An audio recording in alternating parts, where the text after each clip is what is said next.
Hello everyone, welcome to the Wise Institute online classes. आज biology में आपका next जो नियम है हम देखेंगे पृथक्करण का नियम। कल हमने पढ़ा था प्रभाविता का नियम कि कौन सा जो कारक होता है वो प्रभावी हो जाता है और कौन सा अप्रभावी रह जाता है। आज के नियम में हम देखेंगे कि पृथक्करण का नियम क्या है।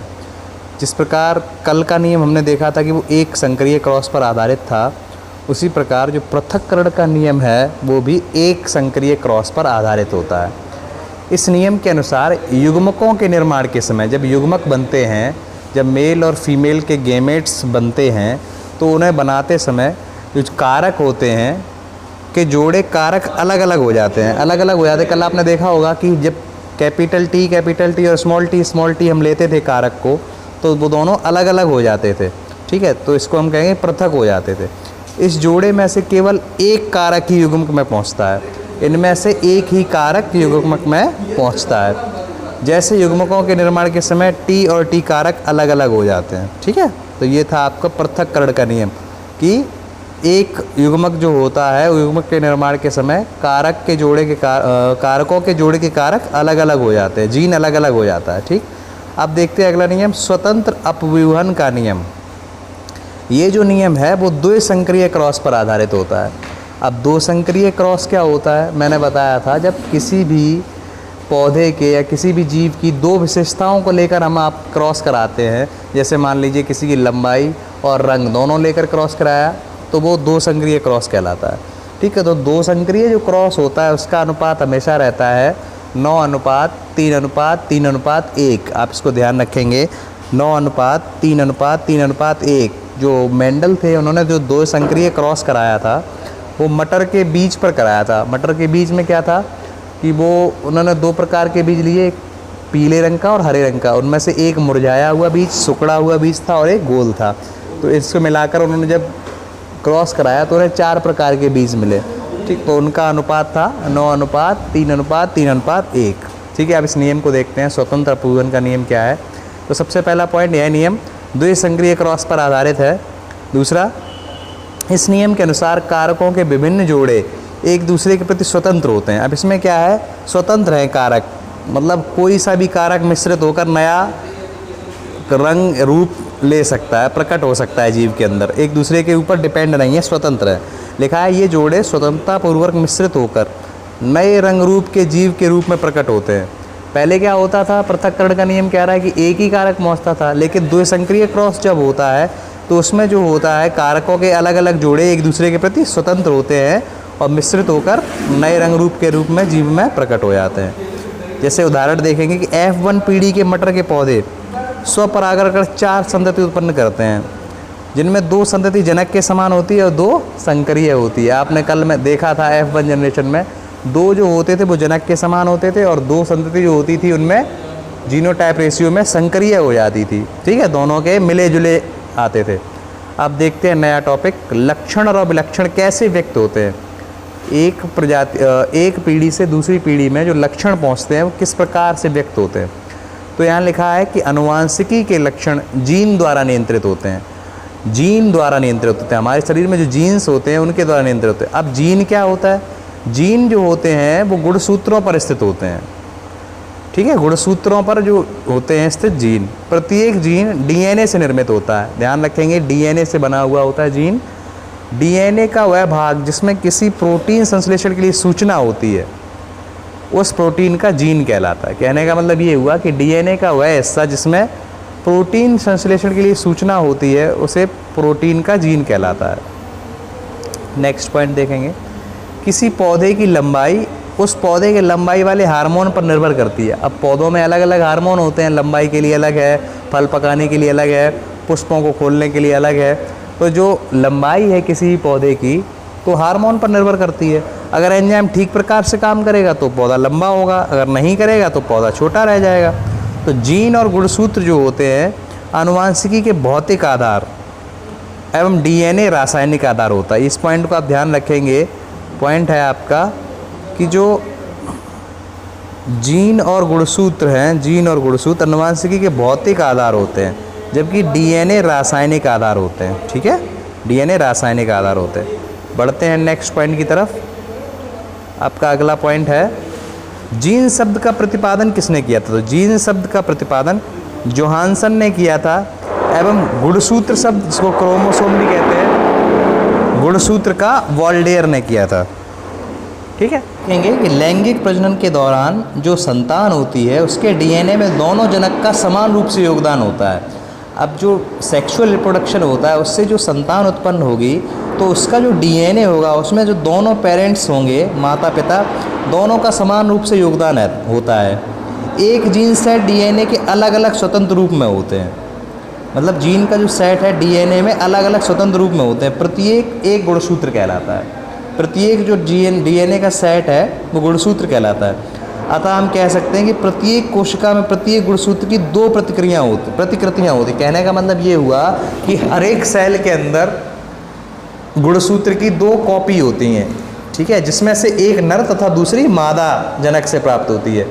मतलब हर एक कोशिका के अंदर 2 तरीके के गुणसूत्र होते हैं, एक माता से और एक पिता से मिलता है। प्रत्येक जनक कोशिका से गुणसूत्र के प्रत्येक जोड़े का केवल एक गुणसूत्र ही युग्म। लेकिन अब आप कहोगे कि 23 जोड़ी पिता से मिले हैं, 23 जोड़ी माता से मिले हैं, तो इसका मतलब बच्चे में तो 46 जोड़ी हो जाने चाहिए फिर, लेकिन ऐसा नहीं होता है। लेकिन जो भी संतान होते हैं उसमें सिर्फ 23 जोड़ी ही होते हैं। तो इसमें कह रहा है कि हर एक कोशिका में तो डबल होते हैं, ठीक है, लेकिन जो कोशिका से गुणसूत्र बनता है तो गुणसूत्र के अंदर जो युग्मक बनता है उसमें सिर्फ एक ही जोड़ा होता है। लिखा है प्रत्येक जनक कोशिका गुणसूत्र के प्रत्येक जोड़े का केवल एक गुणसूत्र ही एक युग्मक में जाता है, एक ही का जाता है, मतलब वो आधे हो जाते हैं। 46 पिता से हैं, 46 माता से हैं, लेकिन जैसे युग्मक बनता है तो 23 ही रह जाते हैं दोनों से। ठीक है, अब हम गुणसूत्र के बारे में कुछ बातें करेंगे। गुणसूत्र को वंशगति का वाहक कहा जाता है। कहने का मतलब क्या हुआ, गुणसूत्र के द्वारा ही लक्षण एक पीढ़ी से दूसरी पीढ़ी में जाते हैं। हाँ, अगला है कोशिका विभाजन के समय जब कोशिकाओं का विभाजन होता है, केंद्रक द्रव्य में धागे जैसी संरचनाएं होती हैं जिन्हें क्रोमेटीन कहते हैं। जब कोशिका विभाजन होता है तो जो केंद्रक के अंदर जो द्रव्य भरा होता है, साइटोप्लाज्म जो होता है, उसमें धागे जैसी संरचना होती है जिन्हें हम क्रोमेटीन कहते हैं, टूटकर इकट्ठी हो जाती हैं और गुणसूत्र का निर्माण करती है। तो कहने का मतलब ये हुआ कि साइटोप्लाज्म के अंदर जो क्रोमेटीन होता है वो टूटकर इकट्ठा हो जाता है जिससे कि गुणसूत्र बनता है। अब क्रोमेटीन के अंदर क्या क्या पाया जाता है? क्रोमेटीन में हिस्टोन प्रोटीन, डीएनए और आरएनए होते हैं। क्या क्या होता है ये इंपॉर्टेंट है, आप ध्यान रखेंगे कि क्रोमेटीन या फिर डीएनए में गुणसूत्र में हिस्टोन प्रोटीन, डीएनए और आरएनए होते हैं। ठीक है, गुणसूत्र पर मनके की आकार की रचनाएं पाई जाती हैं जिन्हें जीन कहा जाता है। अब गुणसूत्र के ऊपर ही मोती नुमा या मनके नुमा संरचना होती है जिसे जीन कहा जाता है। जीन जो होता है वो डीएनए की कार्यात्मक इकाई होती है। जीन डीएनए की कार्यात्मक इकाई होती है। डीएनए की जो सबसे छोटी इकाई है, फंक्शनल इकाई है, वो जीन होती है। ठीक है, मनुष्य में 23 जोड़ा गुणसूत्र होता है, आप ध्यान रखेंगे 23 जोड़ा गुणसूत्र होता है। डीएनए की फुल फॉर्म डीऑक्सीराइबोन्यूक्लिक एसिड होती है और इसका कार्य होता है आनुवांशिक गुणों का स्थानांतरण, और आरएनए का काम होता है संश्लेषण करना, आनुवांशिक गुणों का संश्लेषण करना, और डीएनए का काम होता है आनुवांशिक गुणों का स्थानांतरण। डीएनए की जो स्ट्रक्चर होती है वो डबल हेलिकल होती है, उसको हम द्विकुंडलिक की भी कहते हैं, और इसकी खोज वाटसन एवं क्रिक ने की थी। और आरएनए का कार्य है प्रोटीन का संश्लेषण करना, इसकी फुल फॉर्म है राइबो न्यूक्लिक एसिड। अब गुणसूत्र जो होते हैं वो 2 प्रकार के होते हैं। पहला हो गया लिंग गुणसूत्र। लिंग गुणसूत्र का मतलब ये हुआ जो लिंग निर्धारण में काम आते हैं, जो नर और मादा में अलग अलग होते हैं। और बचे हुए जो गुणसूत्र होते हैं वो होते हैं ऑटोसोम्स, ये नर और मादा दोनों में एक जैसे होते हैं। कह सकते हैं कि जो 23 जोड़ी गुणसूत्र हैं उनमें से जो 22 जोड़ी हैं वो तो ऑटोसोम्स हो गए, दोनों में समान होते हैं, लेकिन जो 23वां होता है वो लिंग गुणसूत्र होता है, जो नर और मादा दोनों में अलग अलग होता है। ठीक है, अब आगे देखते हैं हम जीवन की उत्पत्ति कैसे हुई।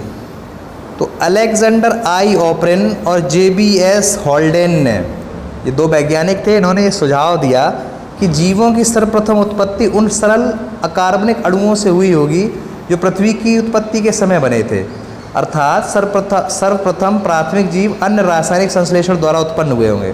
इन्होंने ये कहा कि जब पृथ्वी बनी थी, पृथ्वी जिन चीज़ों से बनी थी, सरल अकार्बनिक चीज़ों से ही यहाँ पर जीवन भी रासायनिक संश्लेषण द्वारा उत्पन्न हुआ होगा। अब आपको पता है जब शुरुआत में पृथ्वी सूर्य से अलग हुई थी तो एक गर्म गैस का गोला थी और उसके वातावरण में नाइट्रोजन, ऑक्सीजन, कार्बन और हाइड्रोजन जैसी गैसें थीं। जब पृथ्वी का तापमान 100 डिग्री सेल्सियस हुआ, बहुत ज़्यादा गर्म थी पहले, तब उपरोक्त गैसों में जलवाष्प, कार्बन डाइऑक्साइड, हाइड्रोजन और मीथेन का निर्माण हुआ। जब पृथ्वी का तापमान और कम हुआ तब जलवाष्प संघनित होकर वर्षा के रूप में पृथ्वी पर गिरी। जब टेम्परेचर और कम होता गया तो जलवाष्प ठंडी होकर बारिश के रूप में पृथ्वी पर गिरी, परंतु पृथ्वी की गर्म सतह के कारण वाष्प में बदल गई, वापस से वाष्प में बदल गई। कई शताब्दियों तक यह प्रक्रिया चलती रही और पृथ्वी पर जलमंडल का निर्माण हो गया। कहने का मतलब पृथ्वी पर समुद्रों का निर्माण हो गया। जब पृथ्वी का तापमान 50 से 60 डिग्री सेल्सियस हुआ तब जल में मौजूद अकार्बनिक अणु आपस में अभिक्रिया करने लगे। जब और कम टेम्परेचर हुआ तो पानी के अंदर जो भी अकार्बनिक इनऑर्गेनिक एटम्स थे वो आपस में मिलकर रिएक्शन करने लगे, जिससे कि सिंपल शुगर, शर्करा, वसा अम्ल, फैटी एसिड और ग्लिसरॉल, अमीनो एसिड का निर्माण हुआ, जो कि बिल्कुल सिंपल सब्सटेंस होते हैं। ठीक है, अमीनो एसिड से प्रोटीन बनता है, शर्करा से ग्लूकोज बनता है, वह फैटी एसिड से फैट बनता है। ठीक है, इस अभिक्रिया के लिए ऊर्जा बिजली कड़कने, पराबैंगनी किरणों और पृथ्वी की ऊष्मा से मिली। अब आप कहोगे कि ये बना कैसे, इसको ऊर्जा कहाँ से मिली? तो इसको ऊर्जा कैसे मिली होगी? बिजली कड़कने से मिली। जैसे आपने पढ़ा होगा कि बिजली कड़कने से नाइट्रोजन का स्थिरीकरण होता है अभी भी, तो उस समय भी ये सब जो अकार्बनिक अणु आपस में अभिक्रिया करके सरल पदार्थ बना रहे थे, इसके लिए भी ऊर्जा बिजली कड़कने से, पराबैंगनी किरणों से और पृथ्वी की ऊष्मा से मिली। फिर क्या हुआ? फिर ये सरल अणु स्टार्च, प्रोटीन एवं वसा में परिवर्तित। देखो मैंने आपको बताया कि जो सरल शर्करा थी वो स्टार्च में बदल गई। ठीक है, जो अमीनो अम्ल था वो प्रोटीन में बदल गया और जो वसा और ग्लिसरॉल था, वसा अम्ल और ग्लिसरॉल था वो वसा में परिवर्तित हुआ। अब ये जटिल अणु बन गए। इन जटिल अणुओं से माइक्रोस्फीयर का जन्म हुआ। माइक्रोस्फीयर मतलब सूक्ष्म जीवों का जन्म हुआ। माइक्रोस्फीयर में एंजाइम गतिविधियाँ शुरू हुई और प्रथम जीवित कोशिका असीम केंद्रक जीव का निर्माण हुआ। ठीक है, आज के वीडियो में इतना ही रखते हैं। नेक्स्ट टॉपिक आपको कल के वीडियो में मिलेगा। ओके।